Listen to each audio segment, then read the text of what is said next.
Department of Rachana Sharir, and it is my distinct honor to serve as the coordinator for today's national webinar.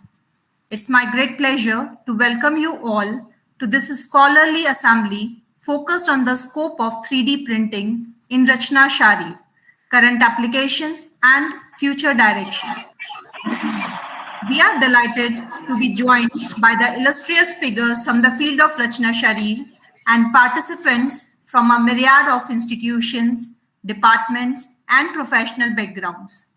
Your presence underscores a collective commitment to the convergence of modern technology and traditional Ayurvedic sciences. We honor the legacy of Acharya Sushruta, who laid the foundation principle of surgery and anatomy.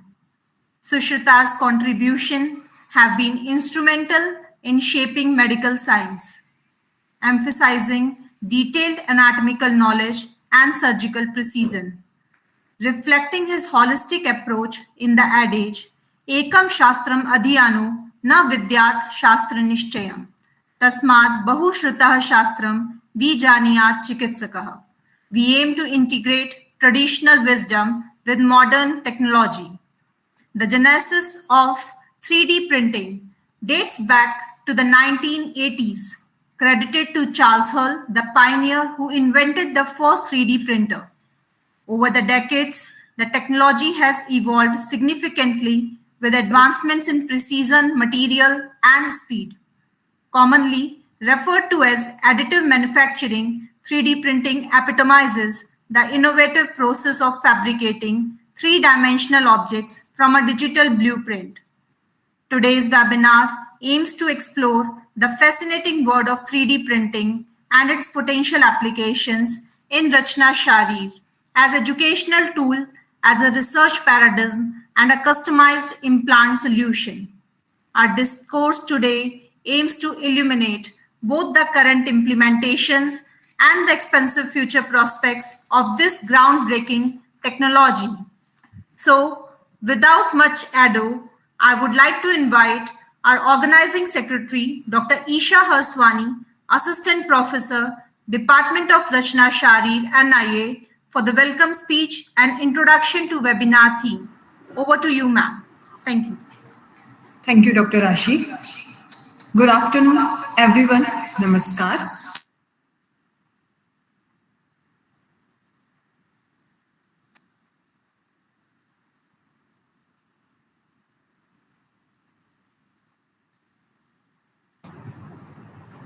Isha, your microphone is, I think, is not working. So now you are audible. Good afternoon, everyone. To celebrate the Jayanti of our ancient legends, great sages, Acharya Sushruta, as the first surgeon of this world, our PG Department of Rachana Sharir, National Institute of Ayurveda, here are to share the legacy of this knowledge in form of this today's webinar session. For this, I welcome you all, the respected dignitaries who have joined here, the Dean, HOD of various department, faculties working in various fields of science, postgraduate scholars, and the UG scholars. First of all, with the due respect, I welcome the Honorable Vice Chancellor, Sir, Professor Sanjeev Sharma, Sir, a leader who always help and support us to explore and incorporate the new advancement of technology of developing science, especially in Ayurveda field. As all of we know, the concept of Ayurveda are deep stated. But when they are meet with the technology, the new era of medical science with evolved. With understanding of this thought, our respected Vice Chancellor, Sir, always promote and ready to take up this new technology tools in the learning, not only in the direction of anatomy, but as well as in the Rachana Sharir field. And Anatomesh tool is the first example in our institute that bought in our institute since 2019. So along with this, some other tools also that our institute are having. Apart from this, head of the family also plays an important role to give a prayer direction to the team. For this, I welcome HOD, Head of the Department of Rachana Sharir, as well as the organizing chairperson, Professor Sunil Kumar Yadav, sir, whose vision always searches new tools for advancement of learning in anatomy as well as in the Rachana Sharir. I would like also to welcome our guest speaker, Dr. Annie D. Souza ma'am, Associate Professor, Kasturba Medical College, Manipal, Karnataka, whose excellence in this adopting this new technology in the medical sciences. I welcome you, ma'am. I would like also welcome our other dignitaries, deans, HODs, faculties of various departments or in our institute also. I welcome you one and all.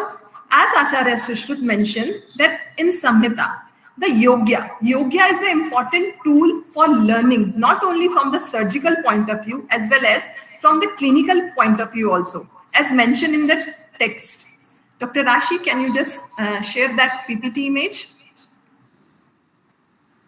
As mentioned, the yoga, where we can just by taking off some clinical practices tool with the some objects, like as shown in the PPT, the lotus stem is replica is that veins of the human body objects. In the same way, that yoga tool is described in the Sushruta Samhita in the second of era.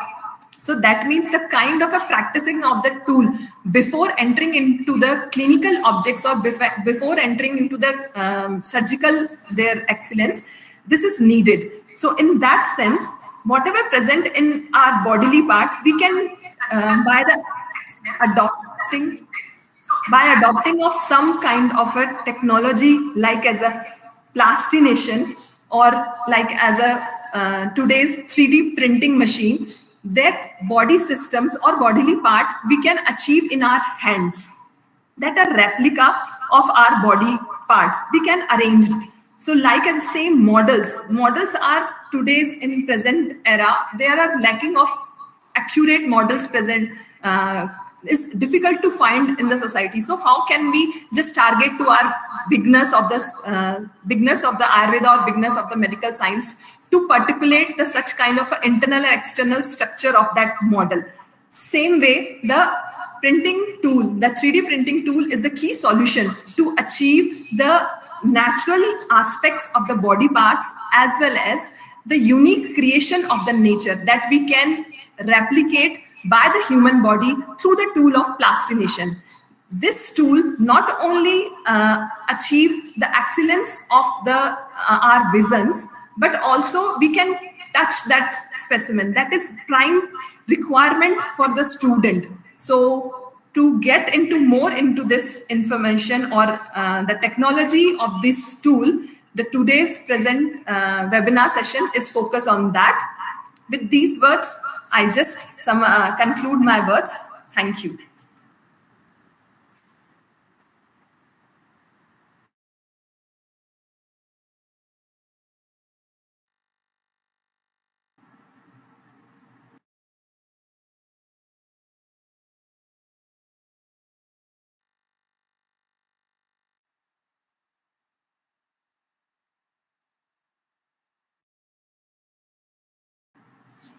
Dr. Rashi, over to you.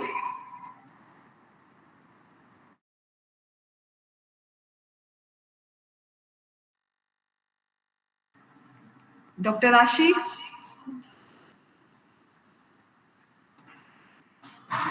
Maybe some technical issues is there with the network.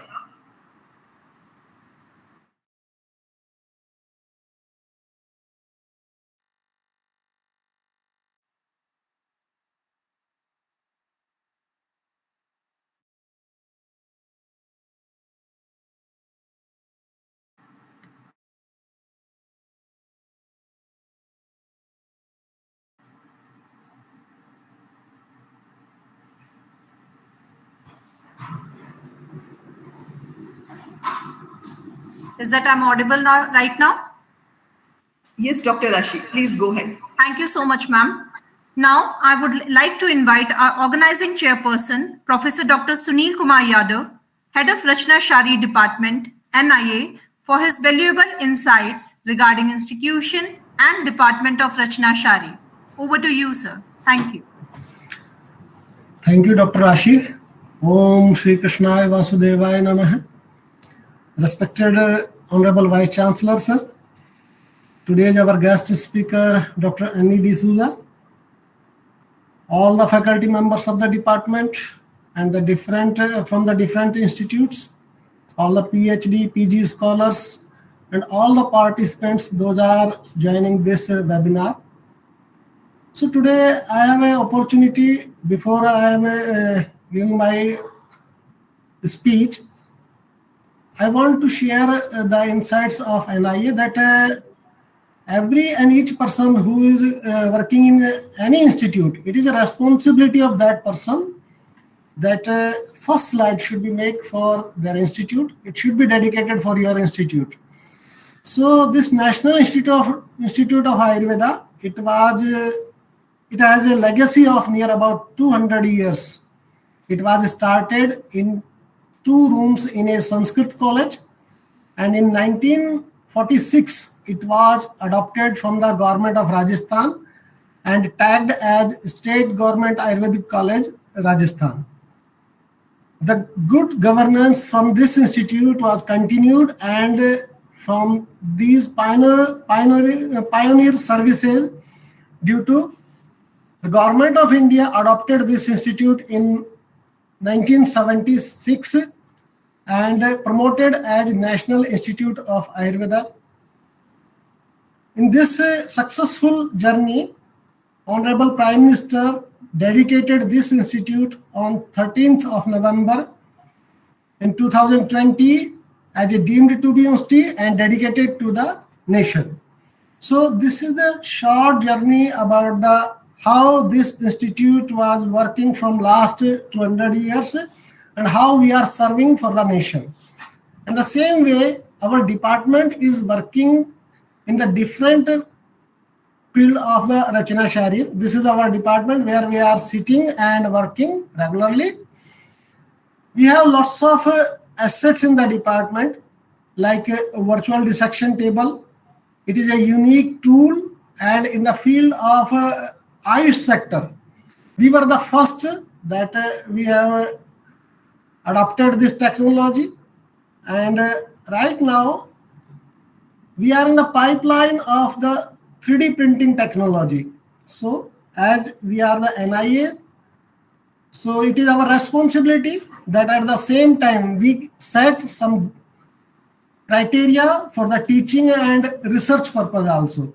We have the another assets in the department that we have a well equipped fully audiovisual facility with the fully audiovisual facilities dissection hall.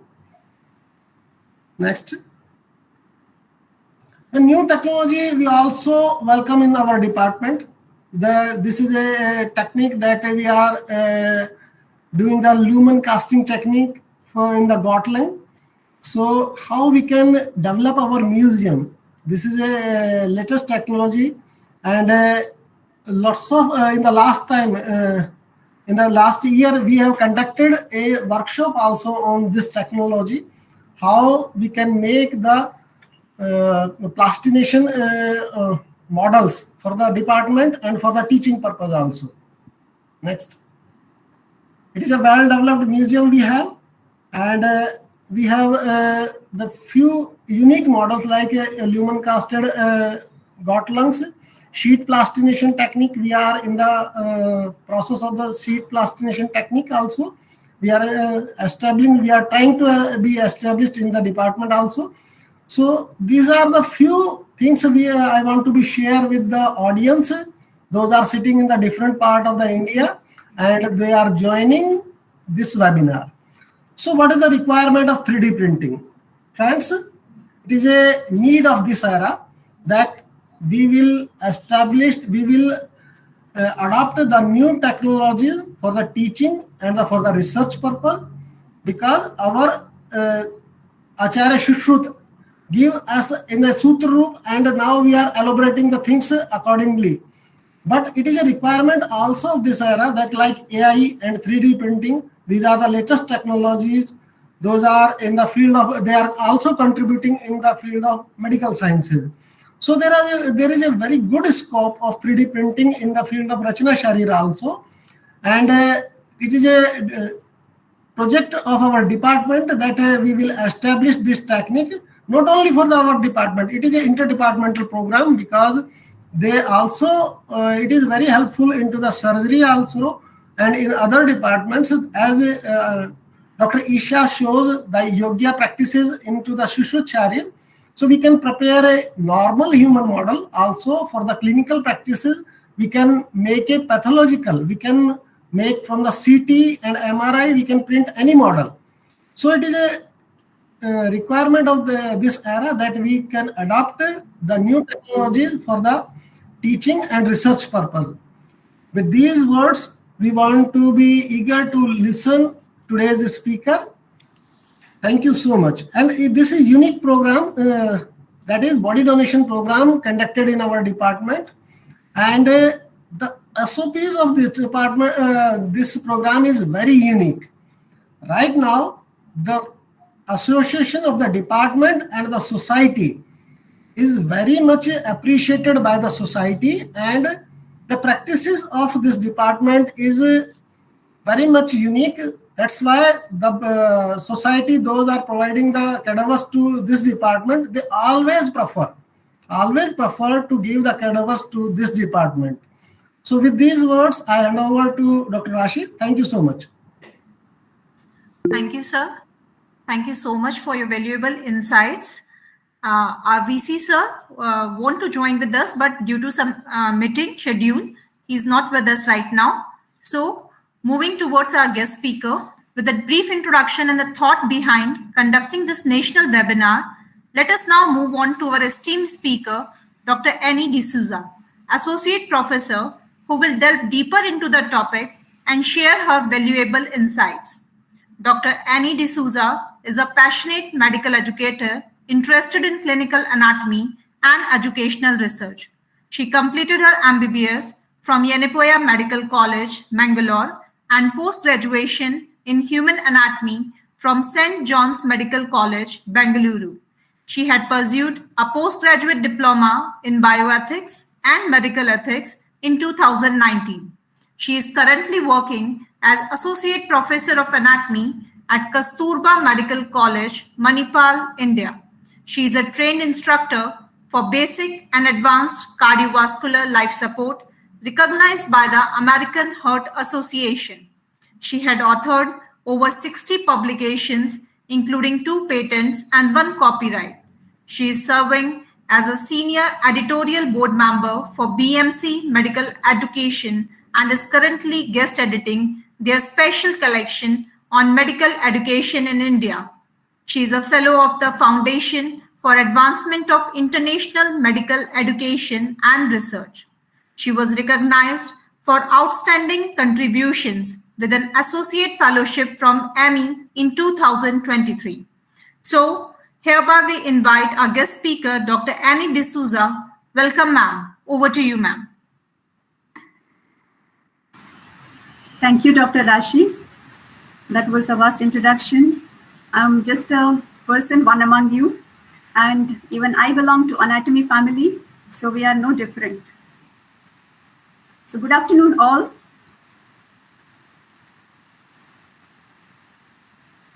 Shall I share the screen, Dr. Rashi?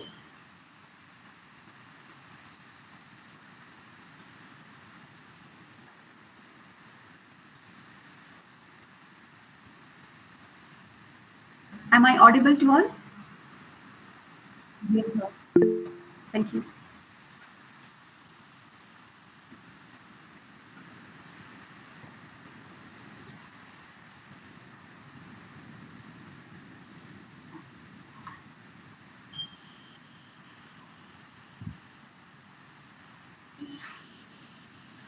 Yes, ma'am. It's perfect. Thank you, ma'am. Thank you. So good afternoon, all. First of all, my heartfelt gratitude to the Department of Rachana Sharir, NIA, Jaipur, for giving me this opportunity. And this is my privilege to be here in this platform to address you all and to share some experiences as well as some of the applications of this current innovative technology called 3D printing. So this is the institute where I'm working. I'm working in the Kasturba Medical College, Manipal, and Manipal is one of the coastal places in Karnataka. So we are experiencing peak of monsoon, and even some of the places are flooded. So this is the condition where I'm living now, and luckily our place is fine. And today here we are here on this platform to share some thoughts about this 3D printing technology. So before I begin, I have a small task for you all. Just want to know the audience. I have simple 3 questions for you all. You all can keep your mobile phones ready. I'll show a barcode, that is a QR code, which you can scan and answer. Give me a moment.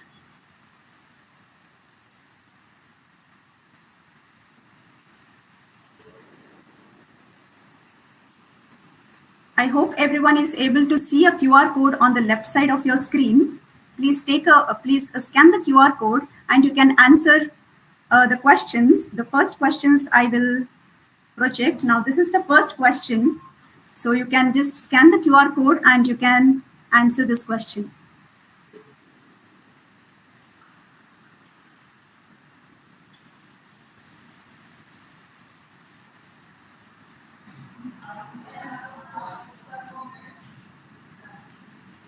It's a request to please all of you scan the QR code.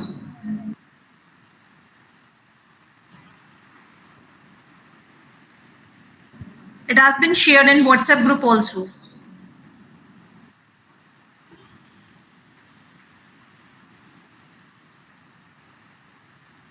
Okay, so looks like most of you have answered, and the response also you can see.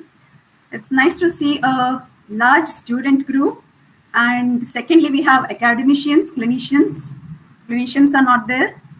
And we also have some researchers. Okay, so students are the majority here. Okay, there are also researchers. Okay, so I'll take you to the next question. Yeah. How would you rate your current understanding of 3D printing technology? You can start your rating from 0 to 10.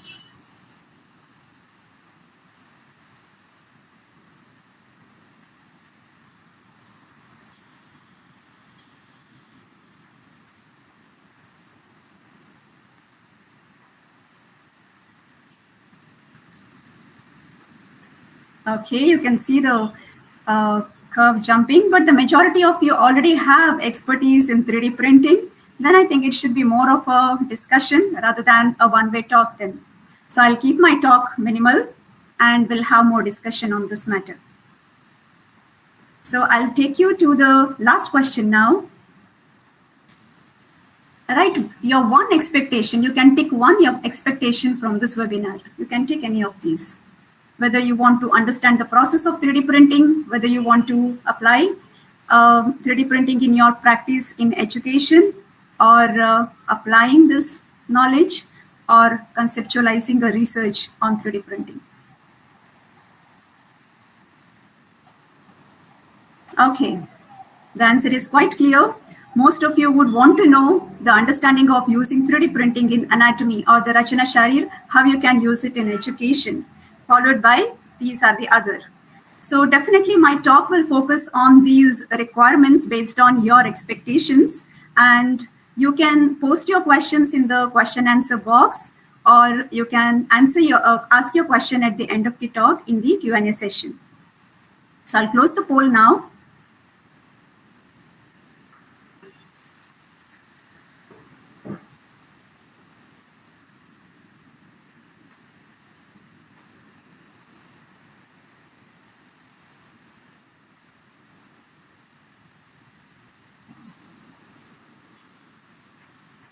Yeah. So some of you may be familiar about this picture. This is called a Starry Night. So this picture the art was made by a Dutch artist who used a special technique of using primer and thick paint to give a 3D effect for this picture. And this was a very famous picture, which was in one of the times. Soon, few years later, in Canada, in Toronto, there was a conference on 3D printing, additive manufacturing, where one of the teams, they took took a STL file, created a STL file of this picture, and they created a similar picture using additive manufacturing technology. And this is how it looks like with the frame. So for one instance, you may see both the pictures are almost similar. So that means this team has created or recreated the same picture which the artist had handmadely created. And in fact, this the group in the Toronto, they won this competition of this contest during this event or the conference. So what I'm highlighting this is, through this picture is, anyone can print anything. Sometimes it terrifies us, sometimes it gives us a freedom that we can do anything. But what are we doing? What are we printing is something which we are accountable. So today we are here to discuss some of the important applications of 3D printing, especially in anatomy education, as well as in clinical practice, as well as in patient care. So when I say anyone can print anything, I'll just give you one example. I was just talking to my son one day about 3D printing. Of course, the kids know about 3D printing nowadays. He said, I just asked, oh, if a 3D printer is given, what would you print? So my son instantly told, I would print a 3D printer using a 3D printer. And luckily for his answer, I got a similar picture in the internet. So where 3D printer is being printed using 3D printer. So you can have a factory of 3D printers. This is the thought. So that means it gives us a freedom to print. And the technology is not far. So based on today's expectations, I will focus on my talk, particularly on the technical aspects to begin with. What is this technology? How this technology uses the files to print objects, and more on the medical implications of this technology in education, research, and patient care. And what are the ethical guidelines or ethical issues or concerns are there and we have to handle while using this technology.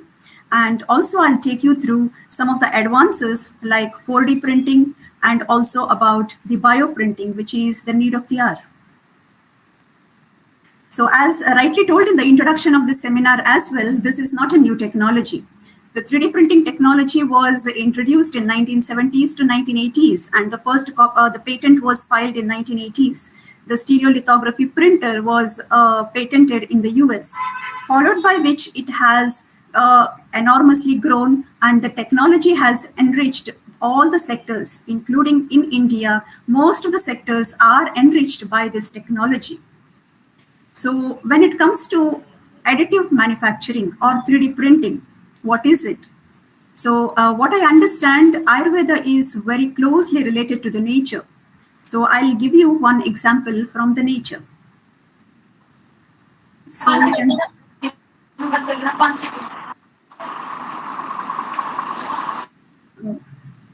Yeah, thank you for that. So you can see on the left side of the screen, it is a bird nest, which I found a few days ago in front of my house. It was fallen there. But I just took that nest and I started seeing this nest clearly.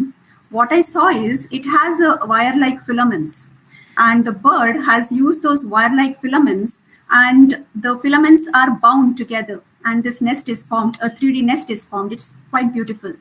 So I would compare this 3D printing something similar to this, because the same technology uses the material called filament.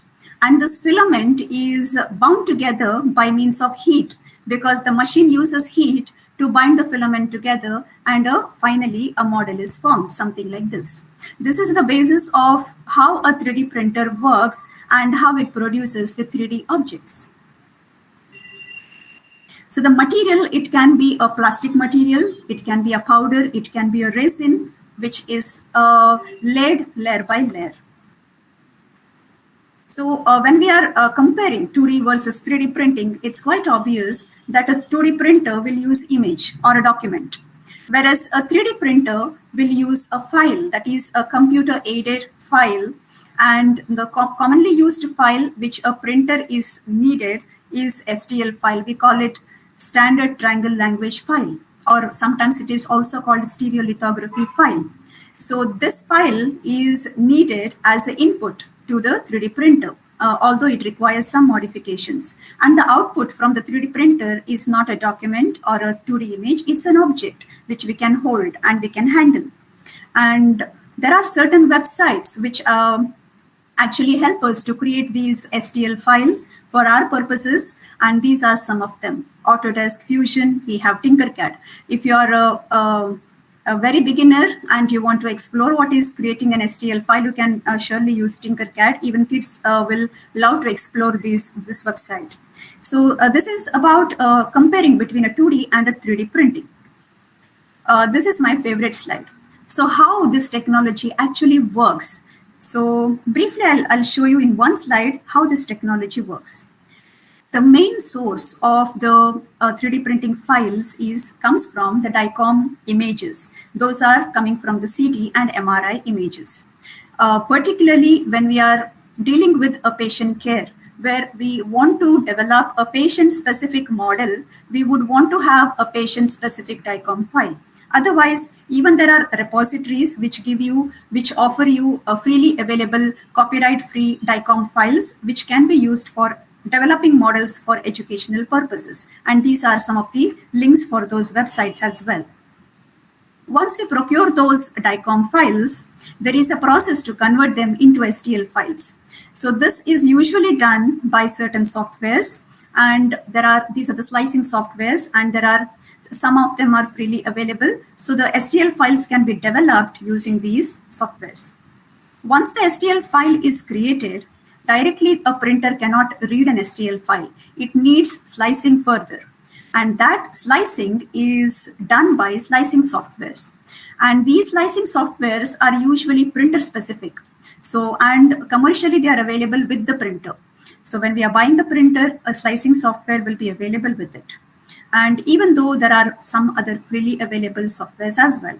So this slicing software will help you to customize your STL file, whether you want a bigger one, a small one, and you want a hollow model, or how accurate you want to build your model. So all these can be done using the slicing software. Once the file is ready, the file is cured, and then it is printed using the 3D printer. And after following the printing process, the object, when it comes out, it may require some post-processing because it may have some of the supports or additional material which is not required, which can be later removed. So this is the entire process of developing a 3D object using a 3D printer, starting from your CT, MRI images. Those are the DICOM files. When it comes to the printers, there are a variety of printers available. And the most commonly used printers are fused deposition modeling printers, FDM printers. Even in our institute, we have several FDM printers, and one of them we do have in our own departments, that is in the Department of Anatomy. And this usually uses filament as the material. When we talk about the ancient technology, when the printer was started, the printing technology started, the SLA printer was there, even it uses filament. More advanced form of these 3D printers are the polyjet printers or laser printers. Here, more accurate models, more anatomically accurate models can be created using this resin or powdered material. And even the polyjet printer is capable of printing colored models, because the printer which we have, we can print a model of a single color because it takes only one filament of one color. So we usually ideally develop models with white color and we have to paint them. But this polyjet printer will come with the inbuilt colors. You can load the desirable color and you can customize according to your model. When it comes to the materials, what materials you would require to print your model, it depends on your requirements. I'll give you some examples and some of the examples of materials available. So very rigid material, I would say these are filament-based material. And when it goes inside the printer, because of the heat produced within the printer, it gets melted and a model is formed. And these are some of the examples. They are more of plastic-like material. That's why they get melted and they form a model. When it comes to and this is an example which we had printed. We printed a scapula and a humerus, so using a ABS material. There are also some semi-rigid or a flexible. You would want to print a blood vessel where you want a model to be flexible, or you would want a model which is not so flexible but not so rigid, which is called semi-rigid. So in such cases, even there are materials available, rubber or resin-like material or a powder-based material is available, but these are more compatible for a polyjet printer. So I'll give you one example. So you can see here, these are taken from one of the articles. They had printed the aorta with the aneurysm. So to print that, they have used a flexible material. So when you're selecting the file, STL file, you have the file with you, you know what to print based on your requirement, and now you want to slice the model. So when you're slicing the model based on your specifications, these are some of the specifications you can think of. The first one is the size of the model. Here I have two pictures. The first one, these are the models which we developed, actually we printed. The first one is a brain, which we printed actually for a souvenir as a prize to give it to students for some competition. So we had to get the size of that brain so small and make the cerebrum so small, so to make it as a small souvenir. Whereas if you see the below image, that is an image of an inner ear, and we wanted students to see exactly what is inner ear in a 3D view, which we usually do not get to see. So that's why we had to enlarge the size of the model and we printed. When it is infill is to decide what lies within your model, whether your model is going to be completely solid, 100% solid, or your model is going to be 100% empty, or that is hollow. And any percentage in between is looks something like this. You can adjust your infill according to your requirement, how solid your model needs to be. But definitely it takes by the expense of the time. If the model you're printing is a solid model, it would take a longer time to print rather than a hollow model. One example I have, the first model is of vertebra. So vertebra, they are printed with the solid infill. Whereas on the other side, there is a model of the femur, and there is a hollow inside to show the marrow cavity, and they are filled with a separate material as a marrow. So these are some of the examples you would want to prefer a hollow or a solid model. And also this resolution is very important. And when it comes to Rachana Sharir, anatomy, our resolution matters a lot, because this is one example. This what we printed is a simple clavicle. We printed using a very low resolution, but even then it retained most of the anatomical accuracy. But whereas if you want to print something like this, a heart with all the blood vessels and all the minute structures intact, you may have to set a high resolution. Again, it comes with an expense of time. So now I'll break the talk for a while and I'll show you a small video how exactly this 3D, we printed this clavicle. The video was shot in our department. So I'll just share the video with you.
Yes, so that was a short video on the process, how we had printed the clavicle and the other models also. And that was one part of my talk about the technical aspects of the 3D printing technology, how exactly a model can be printed, and how the models are developed actually. Now, I'll take you through the second part of my talk, where I will be talking about the major applications of this technology. I will start with the process, this part of the talk with the patient care. So, because when it comes to the technology, unless otherwise there is a humanistic approach for what we are printing and what is the reason and on whom we are targeting, it matters a lot. If it is a humanistic purpose, if it is a use of mankind, and if it is something for the benefit of mankind, definitely it carries more weightage and more value to the technology. So that is why I started with this patient care part first. So these are the newspaper clippings of some of the examples of the 3D printing labs which are there already established in the medical institutes across India. The first one, what you can see on the left side of your slide, is from the Amrita Institute, Kochi. And the right side of your slide, you can see that is from our institute, that is Kasturba Hospital, Manipal, where we have a center called Hasta, which develops 3D printed prostheses for children especially. And below, you can see there is one more using 3D printing technology in a hospital to reconstruct the contour of the skull. So these are some of the examples of the 3D printing technology in patient care. There are hundreds of more examples which I'm not including now, but this technology can do miracles in terms of patient care. Particularly when it comes to patient care, it is the end product which matters, or how our end user is getting benefited. It can be by patient-specific end product development. So products can be of many types. I'll give you some examples in this slide. The first one is, there is a study which is done in Qatar, and the study was on developing high fidelity prostheses for children who are wounded and lost their hands in war. So this is one of the pictures they used in their article, the manuscript, and this is the 3D printed prostheses and how they have been used on a person, and they have a skin covering for that. So such prostheses, if available for a person with amputation, would matter for them a lot. And there is one more example about the end product is the dentistry. So dentistry has a lot of application on this 3D printing, particularly when it is a patient-specific fracture model, a patient-specific prosthesis, or a patient-specific product as such.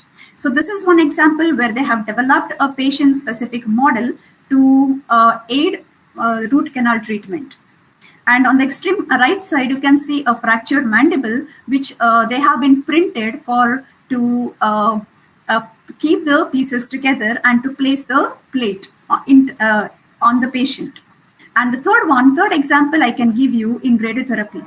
What they have done here is they have developed a part of the patient's the nose and the face using a material which closely resembles the human tissue, and they have given the radiotherapy as a simulator before giving the same dose to the patient. So these are some of the examples, and these three images, the study is done in the US. So these are some of the examples where the 3D printing technology is applied in terms of patient care. I tried to search some literature based on Ayurveda, and what I found is this one study which was published in International Journal of Ayurveda Research, and the study is done in Belagavi, Karnataka. What they have done is they have designed and developed a 3D printed device which can help in treating or enhancing the management of low backache. So this was one of the examples I procured from the internet about its 3D printing technologies application in Ayurveda medicine. And apart from that, in pharma industry, the application of 3D printing is enormous.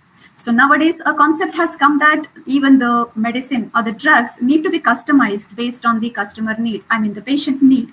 So for that, a 3D printed medicine can be a boon. So I just have a very short video on how a printer is printing a small capsule. So I'll just take you through that.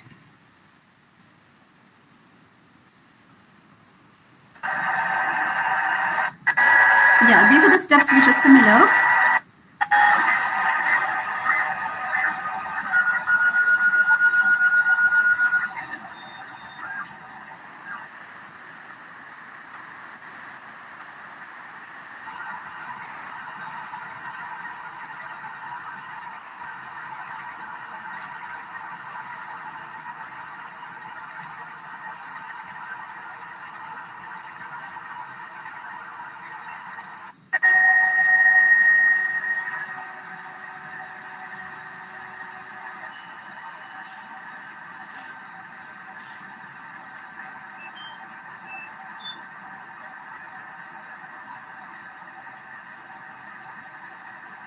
Yeah, so that is the process of printing is something similar, but the material and the printer types may be different because they are congested by the human being. So it has a different process of developing 3D printed drugs, but it is feasible and possible.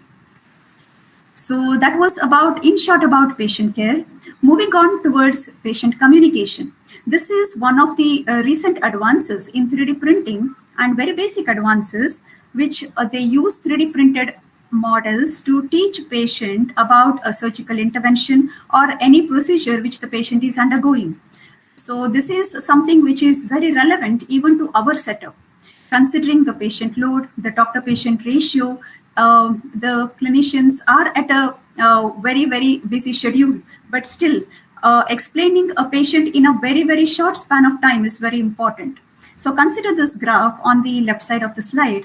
So you can see that the major part of the graph is occupied by the specialty orthopedics. So where the clinicians can print the fractured models or specific to the patient or a disease specific to the patient, and they can easily explain the process of treatment or management or the risk using this model.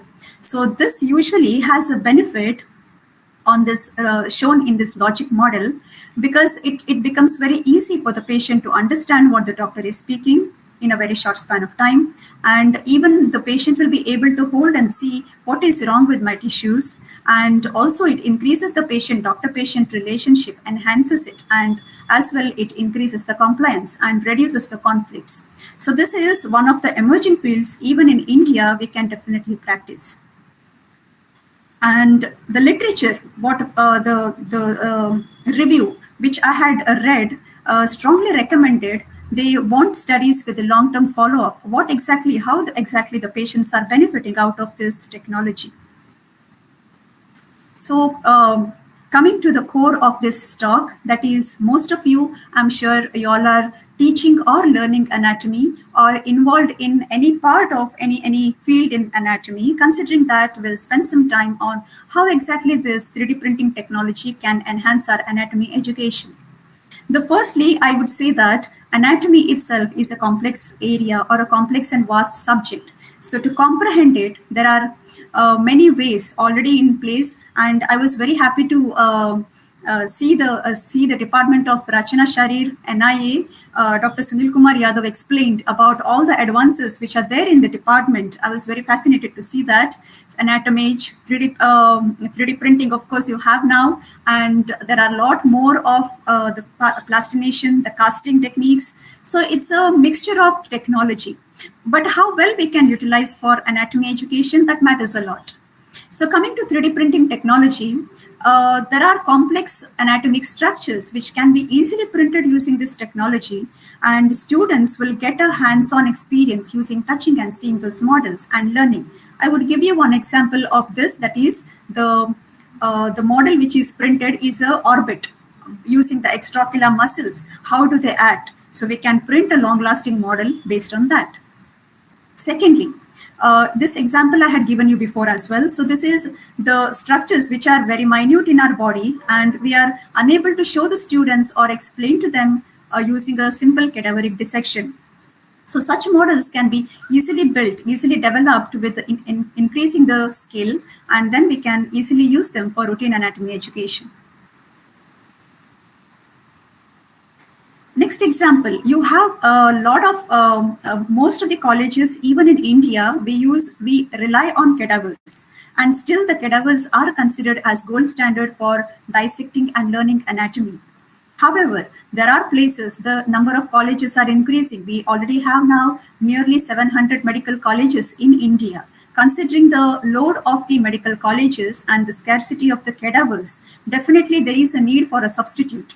So in case of 3D printed models, they can act as a very good substitute when there is lack of cadavers. So we can have a substitute for a lack of cadaver or a scarcity of a cadaver. And of course, this we had experimented in our department as a repository for bone collection. Even procuring bones nowadays, human bones nowadays, is not legal and they are not sold nowadays. So considering that, there is a big scarcity and there is a huge market of the bones which are the artificial bones which are available commercially. So in that case, and they are quite expensive. In such cases, if the institute has a 3D printer and we have the files which are relevant to our study material, we can easily have a repository of long-lasting repository of bones or any other anatomic structures. So these are some of the examples I can give you when the 3D printing technology comes to anatomy education. So I'll just take you through these pictures which we had printed in our department. So these are the models which had fractures. So we used these models for teaching undergraduate students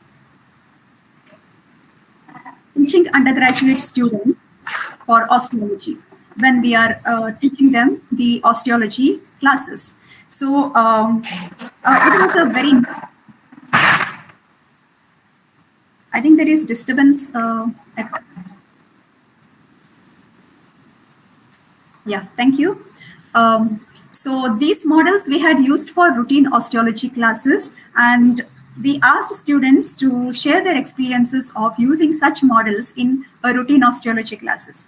Routine classes means they will use only real human bones and which are not having any fracture. And nowadays, the Indian medical curriculum emphasizes on increasing their clinical skills, clinical reasoning, including from the first year. So in that aspect, we intend to develop these models which have already some fractures are there, and we used these models for the osteology classes and we discussed the clinical aspects related to them. And this entirely, the project was taken by a medical student who was a third-year medical student, and that student created these models using these STL files, and entire study was planned by him. So it is a student initiated project, which was later institutionalized by its impact. And we took their feedback, the learners' feedback about using these 3D printed models in their education, particularly these osteology classes. Students, what they felt was they could feel the fractures which they couldn't have done with any other mode of learning, because they would have seen the fractures using a 2D X-ray, but they wouldn't have held it. And this particular approach helped them to understand the clinical correlations better when it comes to the clinical reasoning skills. So this was one of the examples at our institute, how we implemented 3D printed models in anatomy education. And that too, the students were more involved in developing models, getting the files, as well as using them for the learning. When it comes to medical simulation, so even there are several benefits of 3D printing technology. So we can create models which are used for a surgical planning, especially for a clinician or a trainee can have a 3D printed customized model to create a surgery, pre-surgery, so that before going to operate on a real patient. So that is one of the examples.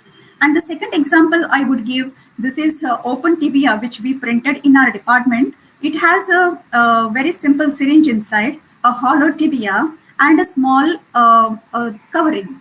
So this particular model we use in the simulation lab for practicing intraosseous access during advanced cardiovascular life support training. And the third one, which is central venous line simulator. It's a very simple head and neck model with the underlying tubes which are simulating the veins and a silicone covering. So this is one more example for using how this 3D printing technology can be used in medical simulation. So now a little time for what the literature says, what is already there in the literature and what we can do more.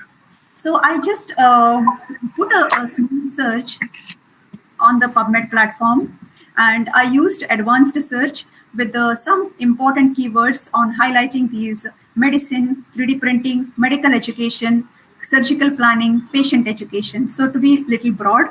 And what articles or what results I found was this. This is the graph. So you can see that the research which is done based on 3D printing is between 2014 to 2024. So with a span of 10 years. And this is the worldwide data. There were around 141 results, and out of them, there were 44 reviews, including systematic reviews. And when it comes to India, what is happening in India? So this is the graph I found. You can see that the years are almost from 2018 to 2024, but they are constant in the past 3-4 years. And there were about 7 results which I found, and out of them 3 were reviews. I might have missed some of the studies because the search strategy was very specific. But what I'm trying to highlight here is, where are we when it comes to 3D printing in research?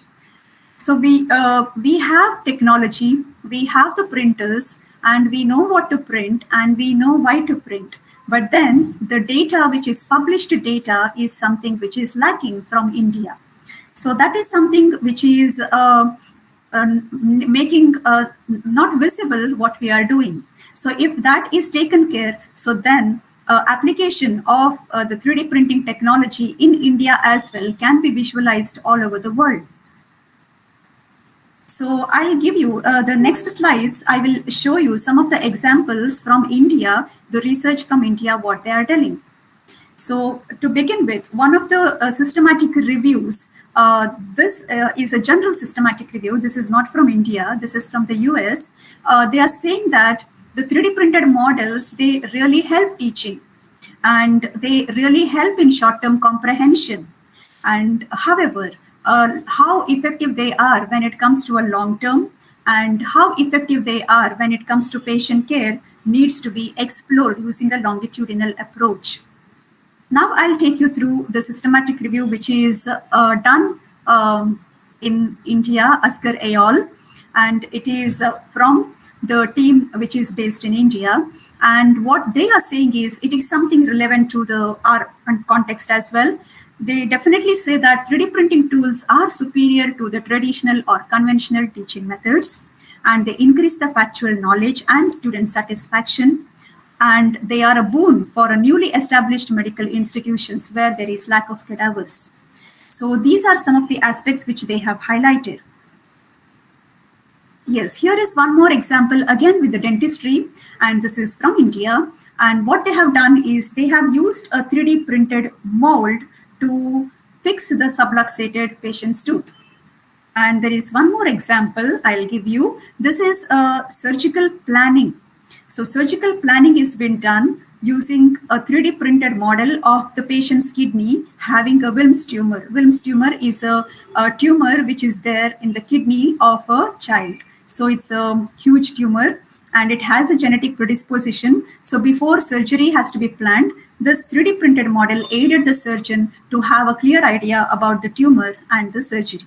So these are some of the examples. Even the research has been conducted in our own country and in our own setup. So this is briefly about what 3D printing technology can do for us and how we can implement in many aspects in our routine practice. But do not forget, 3D printing is not just a technology. It is when it meets a human, only then it can make miracles. Otherwise, it will be simply a technology. We will be ending up producing hundreds of models, but not doing anything.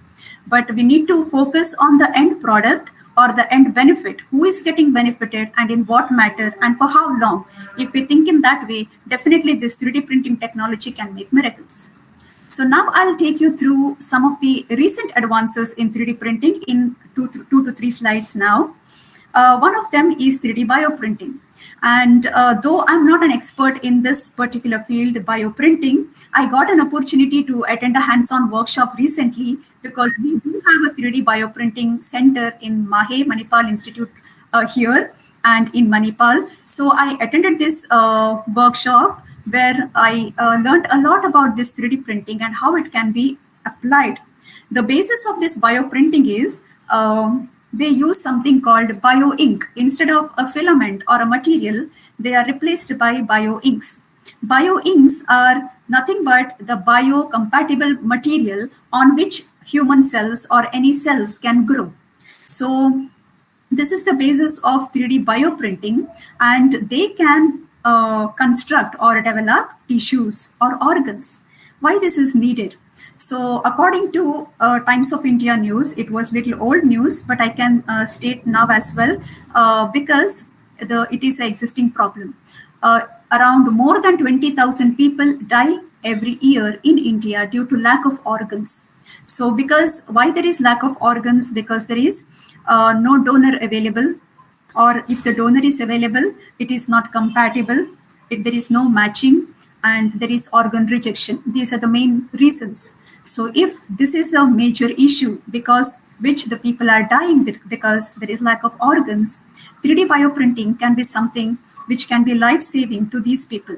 For example, a simple cornea can be reconstructed using keratinocytes, and a simple cartilage, piece of cartilage can be reconstructed using a chondrocyte or a chondroblast, and these can be patient-specific using the stem cells, and they can be implanted in a patient. But how far we can achieve it is still a question, and there are a lot of regulatory guidelines which are yet to be implemented in this field.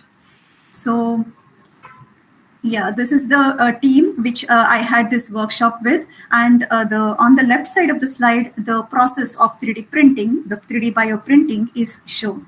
I'm not going to deal in detail with it, so I'll skip this now. And I'll just take you to one more advanced field, that is 4D printing. So when there is already 3D printing is getting old, we are still talking about 3D printing, it's okay, but there is something called 4D printing. What is this? It is you're printing something and the printed object will change its form or change its shape based on the external stimulus. So you can see that there is a wire-like material which is printed and it will change the shape. So I'll just show you one more video. This is a chest power which was printed, and you can see how it is changing its size based on changes in the temperature. See, the king is becoming smaller, shorter when they increase the temperature. Now when they are decreasing the temperature, it is gaining the size back. So this is a 4D printing technology. Maybe with the 4D printing, it is more close with the bioprinting in health sector. There are tissues in the body which also react in this way. Okay, so these are something, some recent advances, though I'm not very expert in these, so I'm not going into detail about these technologies. The most important part, you all will be wondering, we have 3D printers now, they are readily available, but what is the cost when it comes to developing models? When we are using them, how accurate they are? Can we rely on them? So accuracy entirely depends on your file as well as the slicing process which you do. So that is entirely customized. It can be customized based on your needs. And the cost, I have one example here. This is an article which is published in 2020 in Anatomical Cell Biology from the Institute Lee Kong Chian Medical School, which is based in Singapore. And they say that one plastinated full heart would cost 6,000 Singapore dollar, whereas a full heart which can be polyjet printed would cost 400 plus Singapore dollars. You can see the difference. That means definitely 3D printing technology is cost effective. I'll show you some pictures of this college because I had visited this college for one of the conventions here. And this Lee Kong Xian School of Medicine, they do not use any cadaveric learning. They do not have any cadavers. So the entire anatomy learning happens with the 3D printed models and plastinated models. And the 3D printed models, they use the polyjet printer to print all these very accurate anatomic models. And I was really amazed to see and the way these models have been implemented, used in anatomy teaching, as well as the students have come up with a lot of student projects as a result of these models. So this is one of the examples. So I'll talk about durability in the next slide. This is one story which I shared even when I spoke previously on another platform on the same topic, but this story is worth sharing. This happened in our department. So the same inner ear model which I had shown you at the beginning of my presentation, I used it for one of my classes recently. And after using the model, I took the model from the students and I was going back towards my cabin. And there was one of my colleagues had brought his 4-year-old son. So he was busy with the phone. So I thought I'll distract him from the phone, and I just gave this model. I thought he will be fascinated to see the model. He took that inner ear model in his hands and he applied some force. It came into pieces. He enjoyed it. He broke into 10 pieces and he gave it back to me. For one moment, I was shocked. This particular model we printed in, I think, around 2019 or 2020. It is around 4 years old now, and we had used ABS material. We thought it would last long. It was a plastic material. We were very strong about it in our thoughts. But when I saw this model being crushed into pieces, I realized every model would have a longevity. So that again depends on how we are developing models. So for that reason, I made some search on how exactly these 3D printed models can be made more stronger to make them last more longer. So these are some tips for you. So pick a stronger material. When it comes to this rigid material, definitely they have some time period after which they become really brittle. Even when we have a lot of material available, they become very brittle at the end of the day. And yeah, so this infill density, which I have mentioned again before in my previous slides, you can make a solid model which is more stronger than a hollow model. So you can choose according to your requirement. This is an example. And print with the thicker outer walls. So the outer wall of the model, if you print in a thicker way, so that also matters for the strength of the model printed. The nozzle size. It is said that larger the nozzle size, more stronger is the model. And orientation. I'll just give you one example for this orientation. The model A is printed in this orientation, but the limbs are more prone for damage easily because the direction of printing varies when you change the orientation. So when it comes to the object B, the orientation is changed, so the printing process also changes, giving rise to a better strength. So these are some of the factors which we should keep in mind when we print the models and make our models more stronger and long-lasting. So now almost towards the end of the talk, I'll just discuss some of the ethical concerns, or we should not say concerns, what are the ethical matters we are handling while we are dealing with 3D printing technology. So I would give you one example. Routinely in medical institutes, the cadavers are procured from a voluntary body donation program. Even at your institute, which the host institute has a very strong body donation program. So this is very common in India, and the people have a lot of awareness. So this is the major source. But when we wish to print something using these donated bodies, do we have consent from donors?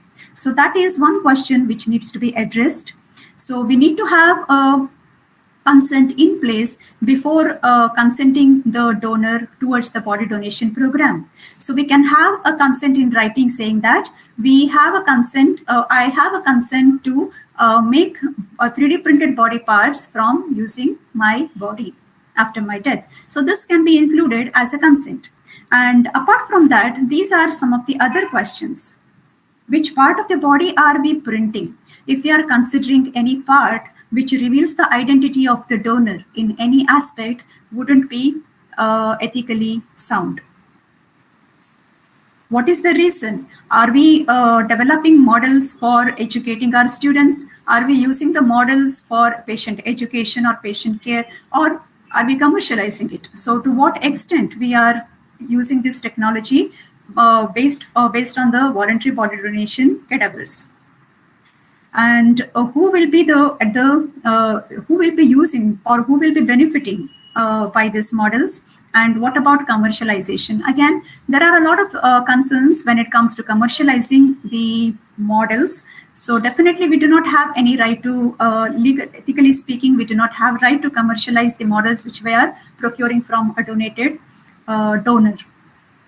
And there are some more literature which sheds light on this particular aspect, and it finally sees that utmost importance to the cadaver, because the cadaver as a teacher it holds utmost importance in anatomy education, so it has the due respect to it. So the second important ethical matter which can be discussed is about organ and tissues. So when we are dealing with the tissue printing or organ printing, that is bioprinting, there comes a lot of ethical matters which has to be discussed, and there are regulations. For example, we have a Transplantation of Human Organs and Tissues Act 1994, which is actually saying that organ can be transplanted from one human being to another. It doesn't say that we can develop organs and you can transplant. So there is a time that these the authorities need to think about how these 3D bioprinting can be brought into picture by these regulatory guidelines. And this is one of the reasons why in India still the aspects of bioprinting are not very much in line. Because of the lack of regulatory clearance or regulatory guidelines, this is still at a crawling stage in India. And even the hospitals are not very sure how to register as a bioprinting technology to procure and develop organs. And the third point is about product liability. When you develop a 3D printed product, this is again more relevant for a bioprinted product. When it is a product which you have 3D printed or an organ which you have 3D printed, and this particular organ or a tissue has been implanted into the patient, and if some reason there is some adverse reaction or anything which happens to the patient, so who is held liable? Is it the doctor directly? Is it the company which has produced the tissue, or from where the tissues have been taken? So there are a lot of aspects which have to be thought about. The very important one more thing I would highlight is this is a very easy way these 3D printed models can be used. There is a patented product, for example, and there is some other party which is creating the same patented product using the 3D printed technology. This is something which I gave an example at the beginning of my talk. So how liable are these people who have developed the same product but using the 3D printing technology? Again, we need to have more guidelines, more authoritative guidelines in this regard. And of course, how authentic are the free websites? There are a lot of free websites which give you free STL files, free DICOM files, how authentic they are, what are their sources, and if we are using those sources, for what we are using these models. So all these we need to, as educators, as clinicians, we need to take care of all these things. But definitely when it comes to 3D bioprinting and organ printing, the regulatory guidelines need to take a call on how these things can be implemented effectively. And all these, this information I got this from one particular article which was written by two law students from West Bengal, and this gave a highlight of the entire condition of the Indian context, the law context. So that was quite impressive to read all these issues. So almost I have come to the end of this talk. So there are, even with the advance of technology, there are certain challenges and barriers, and even 3D printing technology is not far from it. So the major limitations what we can have, or the challenges what we can have, is we have limited awareness, but that should not be a challenge anymore, because most of the, even including the recent generation especially, everyone are aware of 3D printing, but it depends on how and why we are using it. So access to the 3D printers is one of the challenges, yes, because all the institutes or the colleges may not have. But in case if it is a university where at least one college or one center has a 3D printer, it can be used for, it increases collaboration between the institutes. So definitely it is a chance to develop more collaborations. And yes, I address this point. And we have very, very limited empirical studies. Scientific research is really lacking from India, saying that how effective this technology in terms of education as well as patient care. So this is something as an educator we all can address to fill the gap. So to summarize, this 3D printing technology is a very, very comprehensive technology, very enormous. It is, the market size is growing exponentially. And in education and research, the world is doing much more than what we are doing now. But still, what we can take a chance is we can use this technology for learning. Particularly, it enhances the anatomy education. It increases the spatial comprehension of the students when they are learned. It gives a kinesthetic learning approach where the students can hold, touch, and see. It gives a more feeling. And it can slowly, as a substitute or as a complement to cadaveric tissues, can be done. And they are anatomically accurate models can be developed, and definitely a surgical planning can be done using 3D printed technologies. It gives a more personalized learning experience to a student, as well as a more personalized experience to a teacher as well.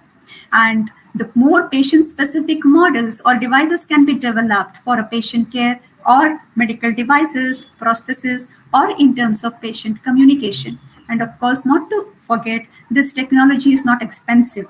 When it comes to other recent technologies, 3D printed technology is quite cheaper, and including 3D bioprinting, it is quite cheaper than the real organs, procuring real organs.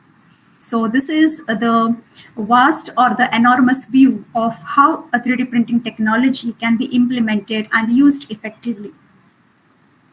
So to conclude, we have to overcome the challenges to advance towards deep learning and collaborative learning using 3D printing. Definitely it is possible. When we have the printer, we will get the idea and we will get the confidence to use it, and it enhances the collaboration as well. And more of long-term approach. It is not like today we are using and tomorrow we will forget. So we have to use them throughout, and we have to see its impact on a longer-term approach using educational research. In medical education, this is very, very important. And when we are using 3D printed models in education, we have to use them in assessment as well, because we have to align our teaching learning strategies with the assessment. And definitely not to forget, when we are using it for education, we have to include students. Unless we include students in the team in developing models or giving them projects or more of a student-centered approach, it is not going to work. So we need to have student-centered approach all the time. And definitely the bioprinting and the 4D printing are advances which are already there, which can do miracles for a very, very life-saving issue, that is a lack of organs. So with this, I end my talk. And again, thank you for the organizing team, and especially Professor Sunil Kumar Yadav, HOD Anatomy, and as well as Dr. Isha, who was constantly in touch with me throughout for the past few months for coordinating all the smallest things. So thank you, entire team, for giving me this opportunity. And you can contact me through this email ID if you have any queries as well. And I'm happy to answer your questions. Thank you.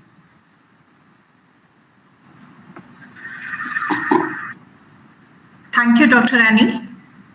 I'm audible? Yes, you are. Thank you. Yeah. Thank you, Dr. Annie. It was a wonderful session. We are delighted to explore the fascinating world of 3D printing and its potential application in Rachana Sharir as educational tool.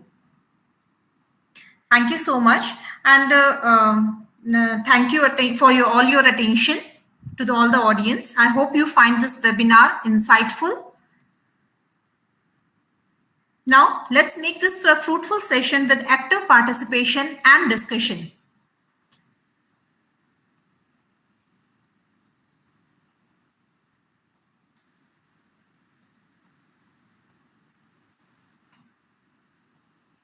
Audience, we encourage you to ask questions and share your thoughts during the question and answer session. So if there's any question, you can raise your hand or can ask it directly.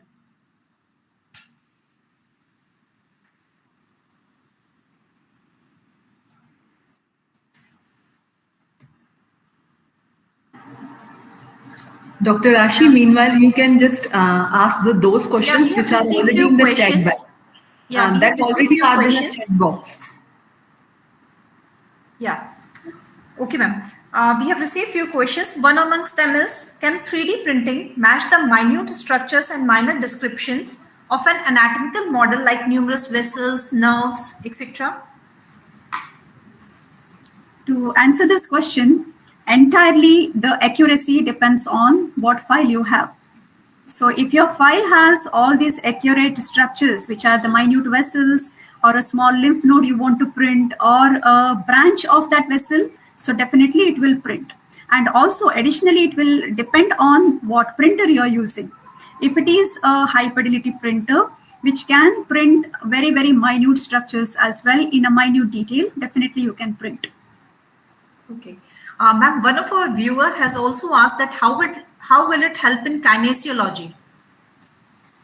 Kinesiology is simply we are giving a chance for the students to touch the models and see. So, for example, the models which they cannot hold in hand actually, but they are built from or developed from a real human being.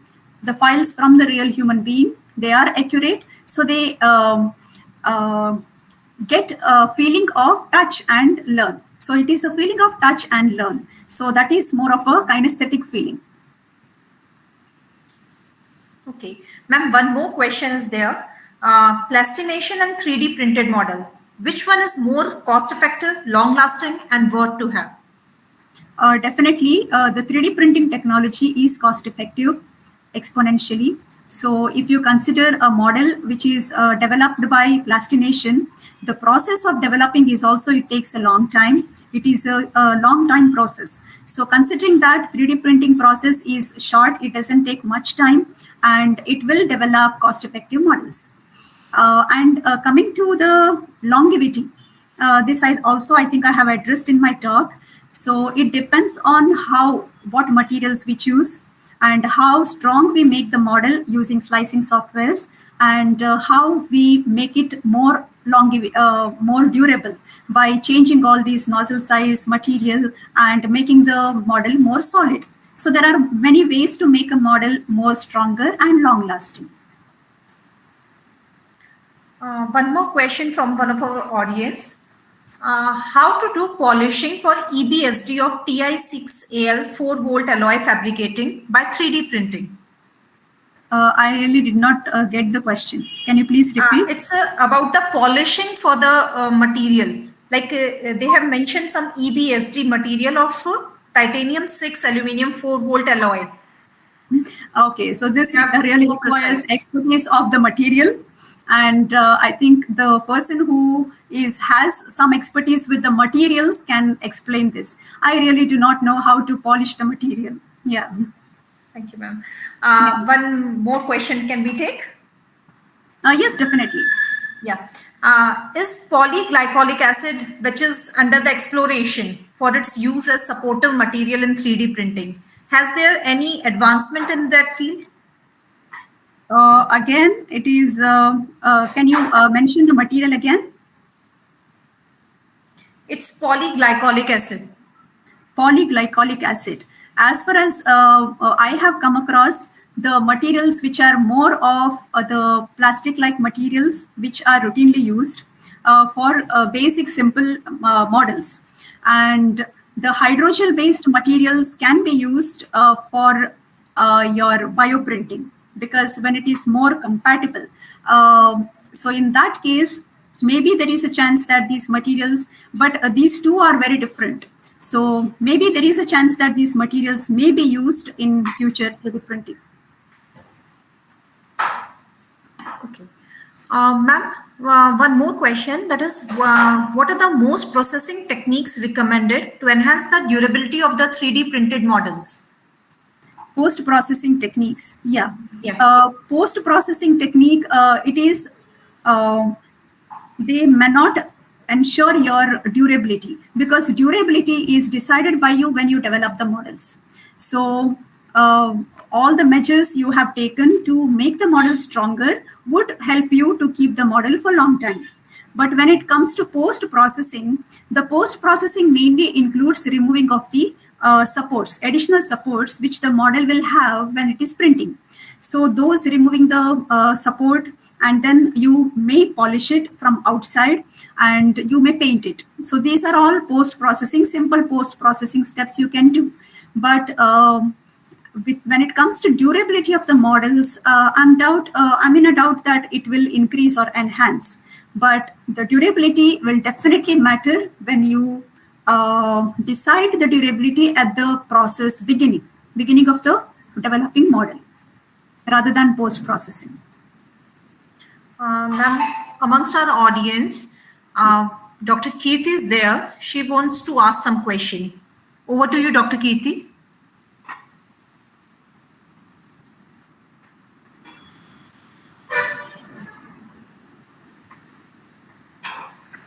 Dr. Kirti, can you listen me?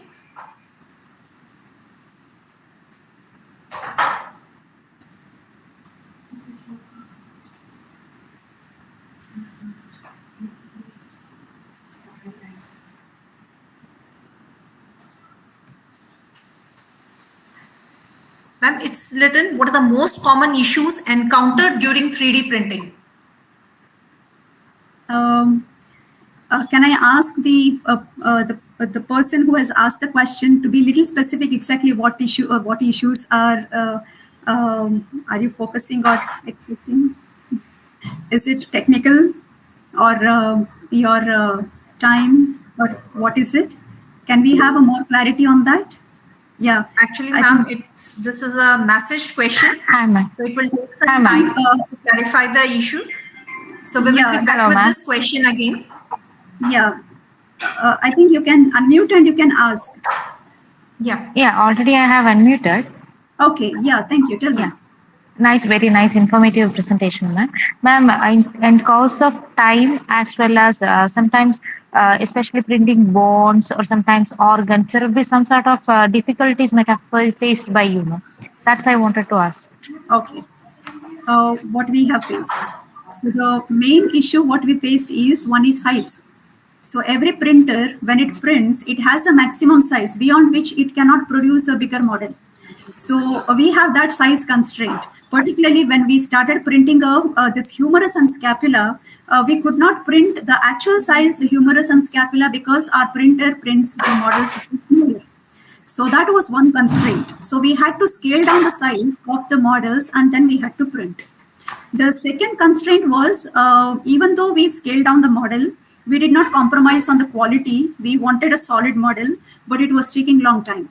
If it is a solid model, you may require 12 hours also to print one single model.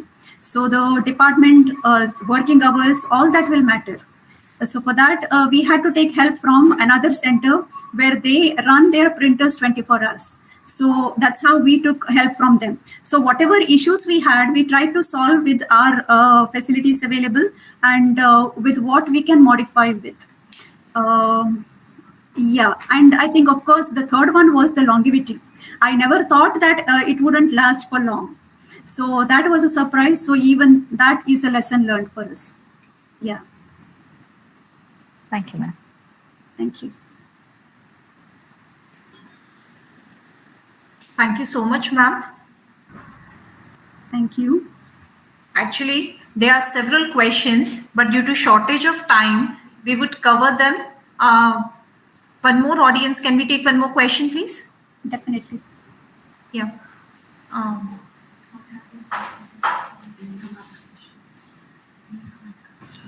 What have been patented by you using 3D printing? I have what not have been patented patented by you using 3D printing? I have not patented anything using 3D printing. My patents are mainly based on soft embalming techniques. We have developed a soft embalming solution for which we have patented. Dr. Neha, ma'am, can you ask, have you some other queries? Hello, ma'am. Very good evening, ma'am. Good evening. Myself, Dr. Neha, Assistant Professor, Department of Sharir Rachana, NIA Jaipur.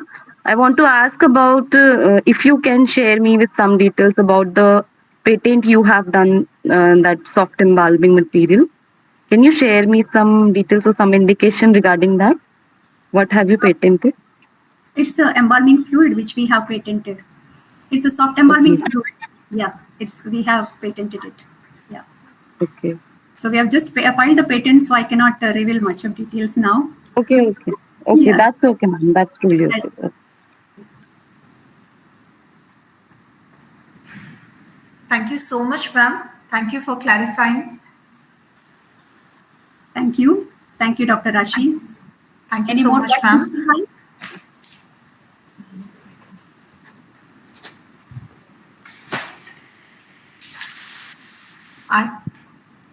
I'm audible to you, ma'am? Yes, you are, Dr. Rashi. Yeah, ma'am, Dr. Neha, who asked just right now, she asked a question. She's our faculty member. And moving towards the end of the program, actually, we have received several queries and suggestions regarding this. But due to shortage of time, we will mail you and will receive, hopefully receive the answer regarding this. So moving towards the end of this, as we conclude this insightful webinar on scope of 3D printing in Rachana Sharir, current applications and future directions, I would like to express my heartfelt gratitude to all of you for your active participation. First and foremost, I would like to thank Ministry of Ayush for providing such amenities to develop our institute and meet the requirements of current era. I would like to extend our deepest gratitude to our Honorable Vice Chancellor, Sir, Professor Sanjeev Sharma, Sir, for his unwavering support and guidance. His vision and encouragement have been instrumental in the successful execution of this webinar. A big thanks to our very potential team leader, the organizing chairperson, Professor Dr. Sunil Kumar Yadav, Sir, for his innate efforts and guidance in making this event a success. I would also like to thank our hardworking lady, the organizing secretary, Dr. Isha Harswani, for her efforts and dedication in making this event a success. A special thanks to our esteemed speaker, Dr. Annie D'Souza, for her valuable knowledge and experience. She had shared her knowledge with us in a very commendable manner. Thank you so much, ma'am. We hope this webinar has provided you with a deeper understanding of the revolutionary potential of 3D printing in Rachana Sharir and inspired new ideas for your future endeavors. A feedback form will be shared very shortly on the WhatsApp group, and I humbly request you all to please provide us your feedback. Thank you once again for your time and enthusiasm. We look forward to seeing you at our future events. Have a wonderful day ahead. Namaskar.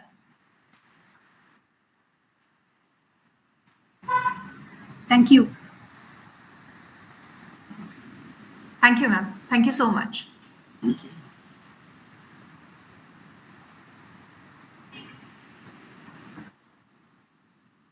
It's a humble request that you please all provide us with your feedback. Thank you so much.